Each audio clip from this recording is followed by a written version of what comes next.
2019 2022 வரைக்கும் ஒரு 4 வருஷமா சிவம் துபேவை விமர்சனம் பண்ணாத சீனியர் பிளேயர்ஸோ இல்லை கமாண்டர்ஸோ இல்லை அவரை திட்டாத ரசிகர்கள் கூட இருந்ததே இல்லை.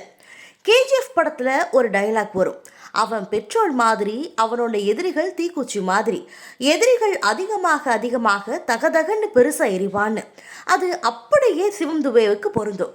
ஏன்னா 14 வயசுலேயே நீ குண்டா இருக்க, ஃபிட்னஸ் இல்லைன்னு புள்ளி பண்ணி அனுப்பிச்ச மும்பை கிரிக்கெட்டில் மறுபடியும் 19 வயசில் என்னையவாடா வெளியே அனுப்புனீங்கன்னு கம்பேக் கொடுத்து வந்து நின்னா அந்த சம்பவக்காரன்.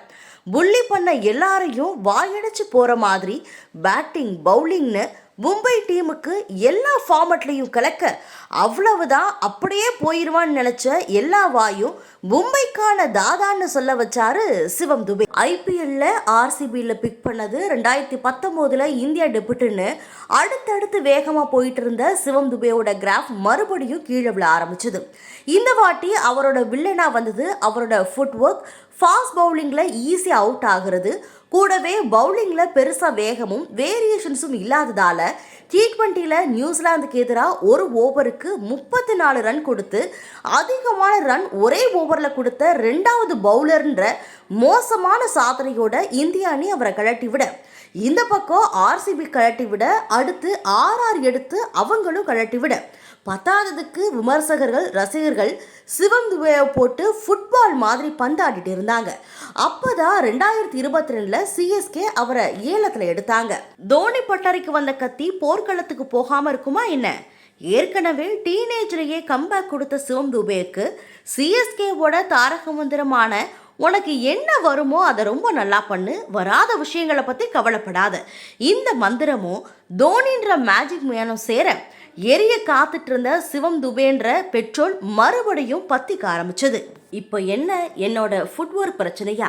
அதையெல்லாம் என்னால் மாற்ற முடியாது. ஆனால் அதே ஃபுட்வொர்க் வச்சு என்னால் பவுலர் ஒரு ஓவரில் போடுற 1-2 லூஸ் பாலை பவுண்டரி அடிக்க முடியும். ஃபாஸ்ட் பவுலிங்கில் ஷார்ட் பால் பிரச்சனையா? அதை தரையோடு அடிச்சுக்கிறேன். பாடி அட்டாக் பால் பிரச்சனையா? அதில் டொக்கு வச்சு 1-2 ரன் தேத்திக்கிறேன்னு சிவம் துபே வேற லெவலில் பிளே. அப்புறமா சிஎஸ்கேல தோனி தொடர்ந்து வாய்ப்பு கொடுக்க சிவம் துபே ஃபாஸ்ட் பவுலிங்கில் கம்முன்னும் ஸ்பின் பவுலிங்கில் ஜம்முன்னும் பேட்டிங்கில் பொழந்து கட்டி சிஎஸ்கே 5வது கோப்பையை வெல்ல பெரிய காரணமாக இருந்தார். அதுவும் இறுதி போட்டியில் 20 பந்துக்கு 50 ரன் தேவைன்னு இருக்கும்போது 20 ஓவர் போட்டிகளோட மிகவும் ஆபத்தான பவுலரான ரஷித் கானை அடுத்தடுத்து 2 6 அடித்து 18 பந்துக்கு 32 ரன் தானே அடிச்சிடலாம்னு அணிக்கும் ரசிகர்களுக்கும் நம்பிக்கை கொடுத்தாரு சிவம் துபே. இப்போ சிஎஸ்கே ரசிகர்களோட செல்ல பிள்ளையா இருக்காரு சிவம் துபே. அதோட விட்டாரா, பவுலிங்லையும் வேகத்தை காட்ட முடியாது, ஆனால் வேரியன்ஸை என்னால் கொண்டு வர முடியும்னு பீகாருக்கு எதிராக நடந்துட்டு இருக்கிற ரஞ்சியில நிரூபிச்சார். எவனோ ஒன்று ட்ரால் பண்ணதுக்கு நாங்கள் என்னையா பாவம் பண்ணோன்னு பீகார் பேட்ஸ்மேன்கள் புலம்பாத குறைதான். அடுத்து நடக்க போகிற T20 உலகக்கோப்பையில் நிறைய ஸ்லோ பிட்ச் இருக்கிற USA மற்றும் வெஸ்ட் இண்டீஸில் அங்கே டீமில் சிவம் துபே இருந்தால் அது சிவம் துபேவை விட இந்திய அணிக்கு தான் நல்லது. மிடில் ஓவர்கள்ட்ட 2க்கு 4 ஓவர் இவரை வச்சு தள்ளிடலாம். பேட்டிங்கில் 150+ ஸ்ட்ரைக் ரேட்டில் 25+ ரன் கிடைக்கும். ரெய்னா இல்லாத குறைய இவர் பார்த்துப்பாரு.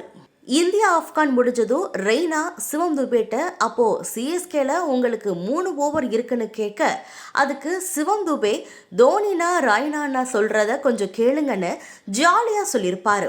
தோனின்ற மெஜிஷியன் சிவம் துபேன்ற மாயக்கல்ல பவுலிங்ல யூஸ் பண்ணுவார்னு IPL வரைக்கும் பொறுத்து பார்ப்போமே. இந்த மாதிரியான சுவாரஸ்யமான விளையாட்டு செய்திகளுக்கு லெட்ஸ் ஸ்போர்ட்ஸ் சேனலை சப்ஸ்கிரைப் பண்ணுங்க.